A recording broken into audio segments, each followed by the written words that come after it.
We have been looking at linear regression, and systematically, we have done analysis one variable at a time, seen that the slopes correspond to roughly what we would expect given the sign of the correlation, positive or negative. We have then combined the numerical variables into a multiple linear regression and seen how we get many coefficients and interpreted those coefficients as the change of the corresponding input variable holding the others fixed. But we were restricted to doing this for numerical variables. Variables like advertising expenditure and price and discount, where the input x is a number. But we have input x's that are labels, that are categorical variables, that in our Python data type were objects. How do we deal with them? And how do we include them in a numerical model? We will implement what's usually called one-hot encoding, or in general we will implement encoding to see how this works. Let's begin with the simpler case where one-hot encoding is not necessary because we have a more natural encoding available to us. The variable that we will look at is popularity. Popularity enters into my data set through 5 words, phrases: very low, low, moderate, high, and very high.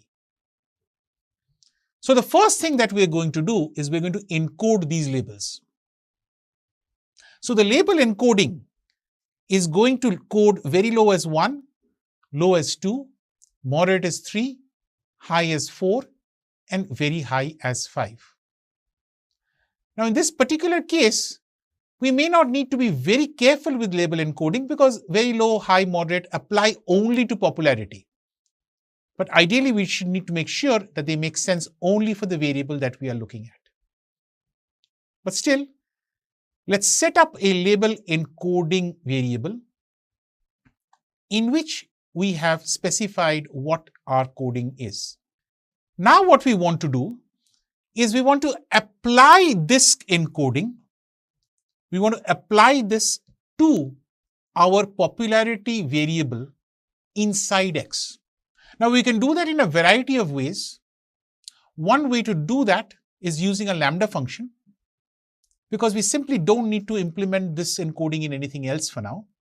And so what we are doing is we're going to map our label encoding function through a map method.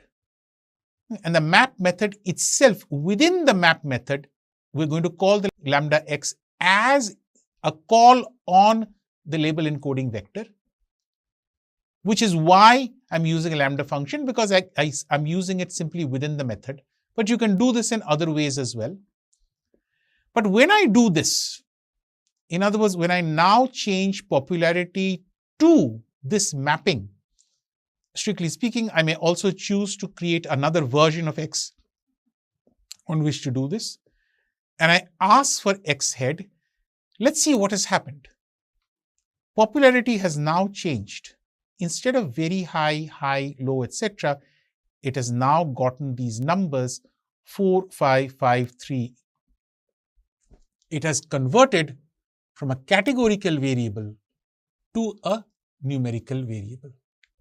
But because I have not kept my original X fixed and have changed my X, I will now need to, on this new X, on the X that I have now modified by doing this encoding, I will now have to do the test train split again, because this is now a changed X vector or a changed X matrix. So what I'm going to do is I'm going to do exactly the same thing as before. Again on X train, X test, Y train and Y test are being created. Train test split is the function that's being used. The new X, that is the X in which the popularity variable label has been replaced now with numbers through my encoding. My Y remains the same. Test size is now 0.2 again, 20% on the test set. And because my random state is 42, I'll expect to pick the same training set. So even if my X is changed, I will pick the same set of rows inside my training set and inside my test set. This is why I had done the 42, so that I can repeat the test train split. And so long as I keep using 42 and I keep changing, shall we say, the data structures associated with the variables, it will not change the rows associated with the original 3000 data set that I have. So now I have recreated, so to speak, my test train training data, recreated in a Python sense. In a data sense, it is exactly the same split that we had done before. Now we're good to go. We're now going to add my popularity variable, now a numerical variable. Now it will make sense if I put it into an equation. And I'm going to add it on to my previous variables. So what are the names now? Advertising expenditure, discount percentage, product price, popularity. These are the variable names. They are now going to be used to identify the variables themselves that will be pulled into the model. So once again, variable 6, the sixth model that we are building, instantiate my linear regression and fit it. So now I've fitted it, and I should expect to see more coefficients. So if I now use my coefficients, I've got 4 x's here. Now I'll have 4 coefficients. I've got 4 coefficients. Since I can do my mapping with my variable names, let's see what my equations are. As before, advertising has a positive coefficient.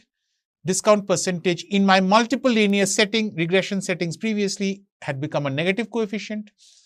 Price is also a negative coefficient and more or less the same value as before. Not identical. Please remember that when a new variable comes into a regression equation, the old variables change. Discount without advertising had a positive coefficient. Discount with advertising has a negative coefficient. Adding variables changes the previous coefficients. Now for popularity, my coefficient is 542. What does that mean? It means that as my popularity increases by 1, what does increase by 1 mean?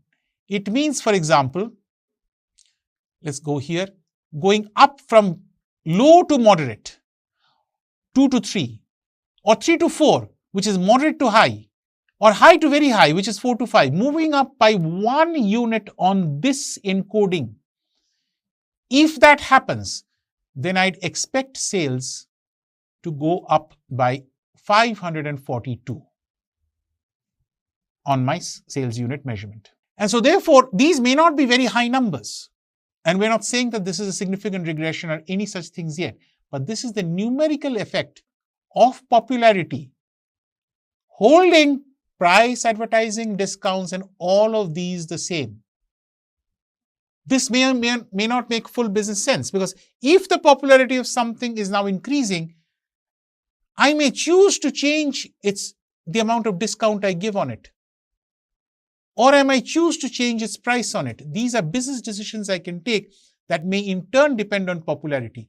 This makes interpreting multiple regressions a little tricky, but the equation itself can function in a useful predictive way, so long as I use it as is, so to speak, and not try to interpret each coefficient. So now we have something powerful. We have a way of taking numerical variables. We have a way of taking categorical variables into our regression models. What about a regression model that is not ordered in this way? In the sense, including a categorical variable which is not ordered in this way. Can we do one-hot encoding within it? To do one-hot encoding requires a little bit of a trick. Let's go through that trick carefully to see what the implications are for the model. What is one-hot encoding? Remember that there's a variable here, a region variable, which is looking at east, west, north, south, etc. I want to convert that into a set of vectors, each tracking whether it's each of those regions or not. Let's see it. We'll see the output. So the way we're going to do this is we're going to create what are called dummy variables. One-hot encoding results in dummy variables. In fact, the method of one-hot encoding is often called the method of dummy variables. In computer science, we refer to this as one-hot encoding. In the economics literature or in the business literature, you'll often see this as the same technique noted as dummy variables. So the pandas method associated with this is get underscore dummies. Now from get underscore dummies, what are we going to put within it? What we're going to put within it is x, the current x. Now what is the current x? The current x has the original numerical variables. It also has one categorical variable that has already been encoded. So it has only one categorical variable remaining, whose data type still is an object. So get dummies is going to act on that column of x. Now from that column of x is going to say select data types include object or category, these two, and there's going to be only one of those remaining. And that is going to be my variables to act on. Columns, which columns? X select data types, which data types? Object or category, and add that column list. This entire thing is going to go into get dummies. So it calls for x and it calls for a specification of which columns of x do you want. And this maps it to data types. In this case, object would have worked. But we're being clear that Python can recognize a categorical variable either as an object or as a category. So we're being a little clear about it and saying either of these two things, those columns you should take. And then there's something that we're going to talk about a little later. It says drop underscore first is equal to true. This is something you can pass inside get dummies. And we'll see why. Drop underscore first is equal to true. We're going to drop the first dummy variable and then specify the data type of the independent variables in the data frame. X is equal to x as type float. Once everything has been converted into a dummy, convert everything to float. So 1 will become 1.0, 0 will become 0.0, etc. So all the independent variables, after they've been converted into dummy variables, will now be converted back into float. This is just to make sure that the multiple linear regression that applies to it doesn't have any numerical problems. So once we have done this, let's see what it looks like. Now the old region variable, the region variable that was there before has gone away. The region variable had east